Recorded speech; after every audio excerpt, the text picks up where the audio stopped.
everyone. Welcome to Sports and Such, live from the Cotton Bowl, the home of last Saturday's Super Spreader event. I'm your host, Kevin Turner, and look, it's been a weird couple of weeks since we last talked. The president had COVID, Cam Newton had COVID, and now the mayor of Dr. Pepper Fansville has COVID. And you can tell we're outside the Cotton Bowl at the State Fair of Texas because you got Big Tex back there. You might see him play to the camera a little bit today. Also the Ferris wheel and just a bunch of crap laying around everywhere. That's the State Fair of Texas that I know.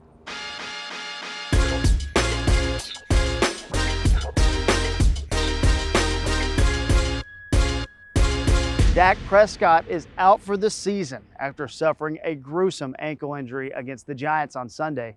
You know, I'm still super impressed with how Dak kept his composure when being carted off the field after that injury.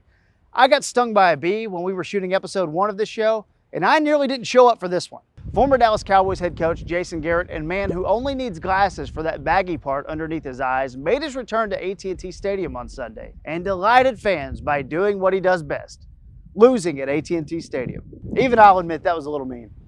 And isn't it a little strange that nobody ever mentions the Giants' actual head coach, Joe Judge?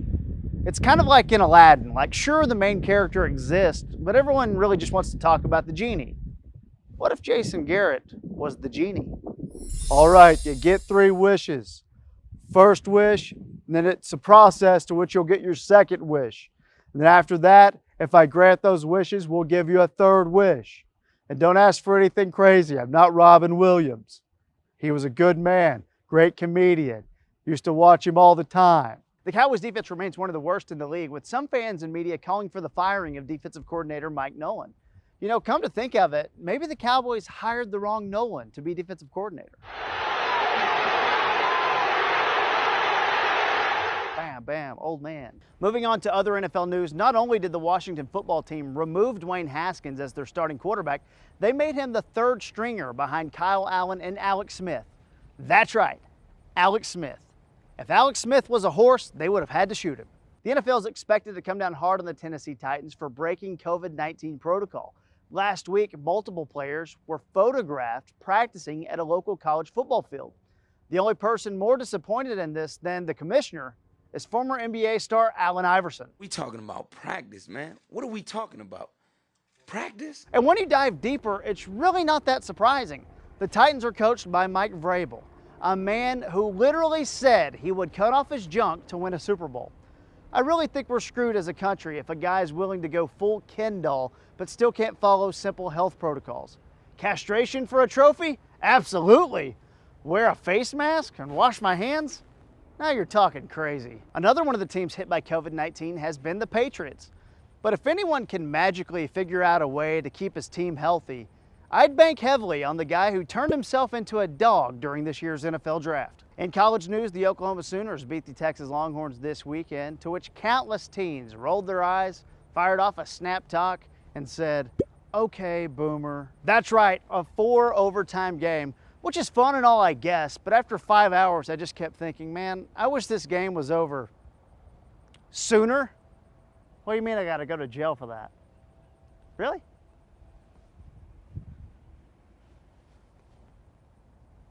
And now it's time for this week's Sports and Such gambling tip of the week. Not gonna lie, I don't have anything for you this week because I don't know when anybody plays. What's today? When is tomorrow? Why is this weekend? Where are my pants? Oh, I'm wearing them. First time in 6 months. In basketball news, the Los Angeles Lakers are NBA champions once again, which of course means your least favorite friend is happy. It's the 17th NBA title for the Lakers, so it was a great day for someone whose Twitter bio says they are a diehard Laker, Yankee, and Alabama fan. You know what? Roll Tide, you In Mavs news, Kristaps Porzingis recently underwent surgery to fix the lateral meniscus in his right knee. I guess this is what happens when you dance like no one's watching. Globe Life Field is hosting games for the baseball playoffs, and a recent review published by the Dallas Morning News said the field was nice, but mostly big, which is exactly what my girlfriend said about the cookie cake I made for her birthday.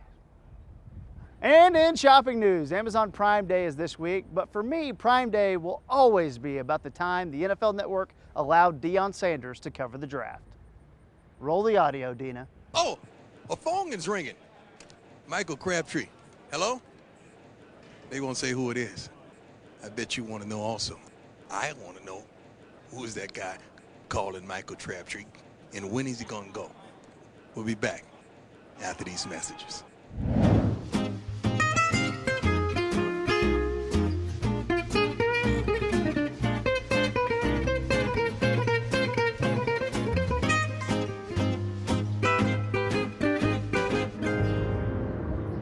When you were in school, did you want to be a writer or did you want to work in sports? What came first? It was absolutely the sports. I grew into a huge Mavericks fan. I was writing on message boards. I ended up writing for Mavs Moneyball, the SB Nation blog. Then I realized, wait, I've always been good at writing. My teachers have always said that. Like, Did you write poems? I wrote like the sequel to Lord of the Rings when I was 5 or 7 or 9. That's the coolest, nerdiest thing I've ever heard. Has Carlisle ever ripped you? Oh, totally. Come on now. One of my first things that I had to cover as the Mavs Minute Girl was the golf tournament that the players and coaches do every year. Coach Carlisle was there, and he had seen me here and there. And he goes up to me and he goes, "What's your name?" And I said, "My name is Dina." And as a joke, I said, "What's yours?"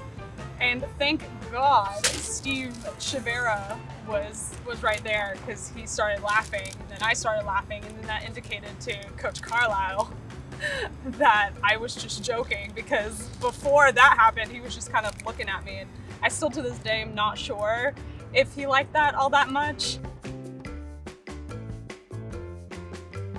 There was a moment when I was still at Mavs Moneyball where he came to believe my name was Pete. And I don't quite know how it happened. To be fair, you could pass as a Pete. I think I could pass as a Pete. So look at that's a Pete face. He wanted to get in touch with me, and he told the PR person to reach out to Pete and at Mavs Moneyball. And the PR person was like, "Do you mean Tim?" And he was like, "Oh, yeah, that kid." But next time I saw him, he was like, "Ah, Pete." And I'm just like, Why'd you leave SB Nation? it was a pretty natural next step for me, I would say. SB Nation was starting to lose what made them magical. As of right now, I believe they've fully closed shop. And so they were, it was obvious for everybody working there, they were on somewhat of a decline. And Why do you think they failed? the parent company, I don't think Fox Media invested in their parent company. I think that I don't know why, they lost a lot of talented writers. And I'm not even talking about myself. There is a lot of talented writers that they chose not to retain, not even to try to retain. And then it just stopped making sense for them for whatever reason they decided. Or Moyal, Great guy. Great guy. It just made sense. It made sense for many reasons. The increased focus on reporting, I think, was the next step in my career. And yeah, I was just ready for that. The only hesitation I really had was the idea that I was national and I was going back to a local beat. But I have and had so much freedom to write about the Mavericks the way I want to. I think you have an admirer. That lady just passed by you and licked her lips. Hey, it's the quarantine hair. It's the quarantine hair! It's the quarantine hair. So in your book, you have a chapter called Some Good Dirk Stories. And Charles Barkley's in it, Scott Brooks. What's your good Dirk story? I think my favorite story, or the favorite thing I witnessed, didn't really involve me, but it was just after losing Game 7 in 2014. It was the first round of the Mavericks and the Spurs series, and so he's getting dressed all silently, at his locker. The media isn't crowding around him because he's going to do it at the press conference. And Scott, the PR person, calls him and he's like, all right, you ready, Dirk? It's going to be this way. And right before he leaves the locker room, Dirk turns around and addresses both of the locker room attendants by name. We're in San Antonio. He has only been here 4 times in the past 2 weeks. And in that time, somehow he learned the names of the locker room attendants, these 2, 14 and 16-year-olds or, something like that, and addressed them by name and said something like, man, hope school goes well. In this moment of another postseason ending, a professional disappointment, he still finds time and makes time to single these guys out and just say, hey guys, I might not see you again. Oh, it's nice talking, essentially. And that's just like, oh man, just such a perfect summation of Dirk as a human. There's not a person on this planet like Dirk Nowitzki. Success to me was always, okay, once I get this job, once I do this, once I do that. And as I've gotten older, it's less of getting goals accomplished. I still have a lot of goals, and I still set those goals and I set those intentions, but then I let it go. Because really, those are just things to kind of fill the time. And I'm much more interested in my day-to-day. Am I laughing every day? Am I surrounding myself with people I care about? Am I having interesting conversations? Am I learning? Am I enjoying myself? I do think it's interesting to just be like, okay, why does this all matter? What are we striving to? What brings me joy? And what brings me satisfaction? Because satisfaction doesn't have to be happiness. It's just like a sense of fulfillment. I did this thing. I wanted to do this. I did this. You shouldn't always be happy, I don't think. Like happiness, it's peaks and valleys. Like you should, I think the aim is to aim for like a steady line that, and then when you go up and down, and hopefully more up and down, you're able to enjoy that in the moment. Tim, thanks so much for having lunch with me. Being on work lunch was a professional goal of mine, and it's not a means to an end. It's something I'm enjoying the accomplishment right now.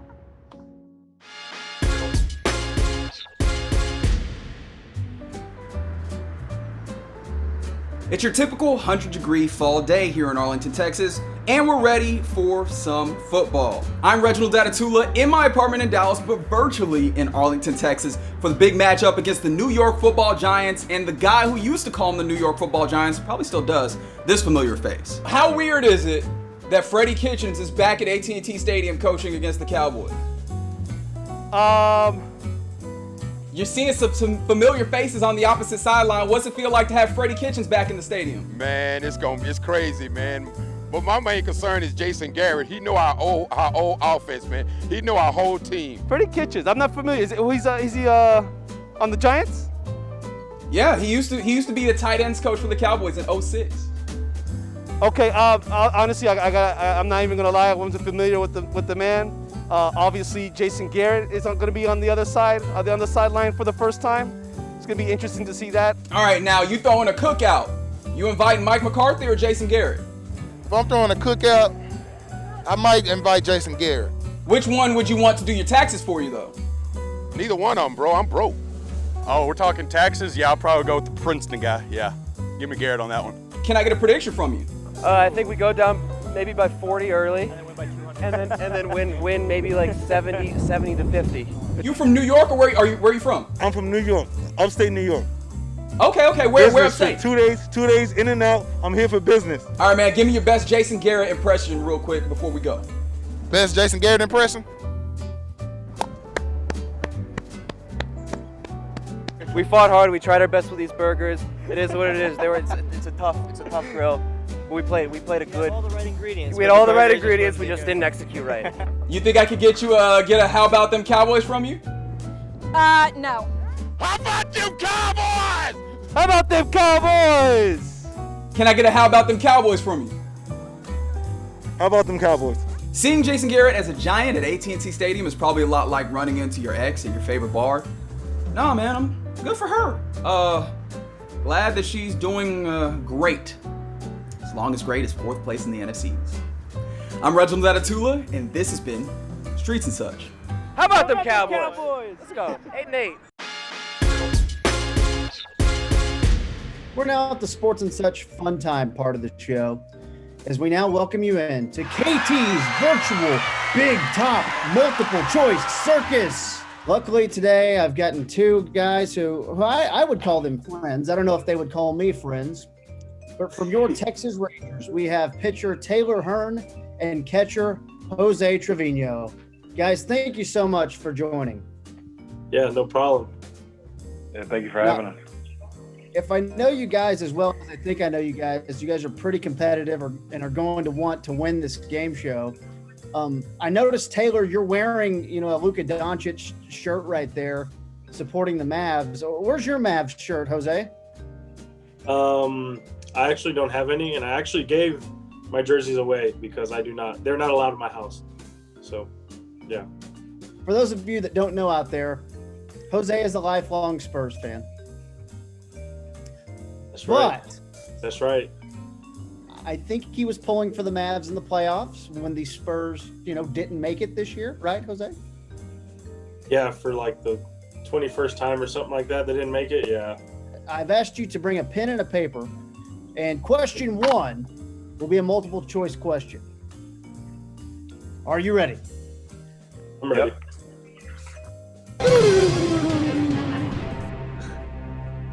The category is 2000s NFL. Which NFL team finished the 2008 season with a record of 0-16? Was it the A, Detroit Lions, the B, New York Jets, or C, Cleveland Browns? At the same time, I will count you down 3, 2, 1, and I want you guys to reveal your answer. Show me your answer for 1 point in 3, 2, 1. Let me see my. There we go. Both wrong. You both chose C. It was A, wasn't it? It was A, wasn't it? It was the Detroit Lions. I knew it. Oh, man. I knew it. It was the Detroit Lions. Hey, that's okay, guys. Because we're tied. And now we move on to the second question. Who was the first player to win back-to-back MVP awards since Michael Jordan did it in the early 90s? Is it A, Steve Nash, B, LeBron James, or C, Tim Duncan?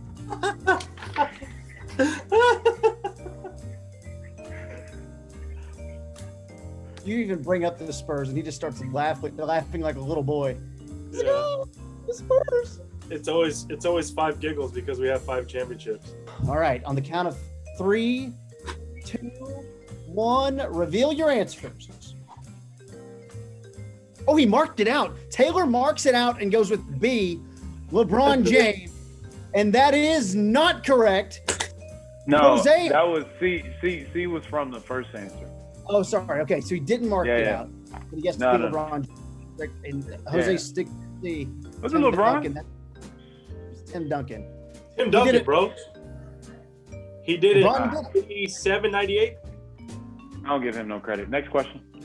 All right. Jose 1, Taylor nothing. We go to question 3. I'm way too good at this game. You got one right. Yeah, you just got one. You got one right. I'm good at this game. The category is sports movies. The movie Ed, starring Matt LeBlanc, he played Joey on Friends, is a story about a bad minor league baseball team that turns their season around after they inherit a chimpanzee to play third base. What was the movie's tagline? Was it A, Ed, not your average chimpanzee? B, Ed, minor leagues, major friendship? Or C, Ed the monkey, not the erectile dysfunction? Reveal your answer in 3, 2, 1. A for Taylor, A for Jose. Dude, cross out your letters. Ed, not your average chimpanzee. That's incorrect, guys. It's Ed. Was it B? Minor leagues, major friendship. It's B. But that's okay. We should have known that. We should have known that one because it said minor. Gosh. So, yeah. I've never seen the movie, so I don't know. This is the final round, but this is a 2-pointer. All right? Oh. This is do or die right here. And actually, I don't even need your pen and paper on this one. I'm going to ask you a question. You will throw out a number. We'll start with Taylor. You will throw out a number, and I will say higher or lower. Then Jose, if you will guess, and you will guess. And I'm going to tell you guys higher or lower until whichever one of you hits the correct number on the dot. You will get the 2 points, and you will get the win. This is the final round of KT's virtual Big Top multiple choice circus. Woo! Dina's going to add all the graphics. It's going to be cool. In 2006, LaDainian Tomlinson set the record for the most touchdowns in a single season. How many touchdowns did he have in 2006? Taylor, you guess. If you're right, you win. And if you're wrong, I'll give you a higher or lower, and it'll be Jose's turn. Was it 21? Higher, Jose. That's right. 33. Lower, Taylor. I got it. 26. Higher, Jose. 31. It's correct. Jose is your winner. I knew it was 31 touchdowns. Yo, it's 3-0, bro. 3-0. All right. Well, Jose, luckily, now that you've won, you've gotten a couple. You get a couple gifts. Number one, the first gift that I have for you is a personal. It's a. Oh, he's drawing something. What is that? It's a broom. A broom? Sweet. It looks like a rake. Now, here are a couple gifts. I do that too. For winning, you get awards. Even though that we're a show that's running on a minimal budget, I do have some awards. A personally worn Texas Rangers face mask. I've worn it. I'm going to give it to you. Need it. It's very maybe not the most COVID-friendly thing, but I figure you guys probably don't have enough Rangers swag, so I'll be sending that to you. And also, you get a speech from one of your mentors. Oh my gosh. Oh no!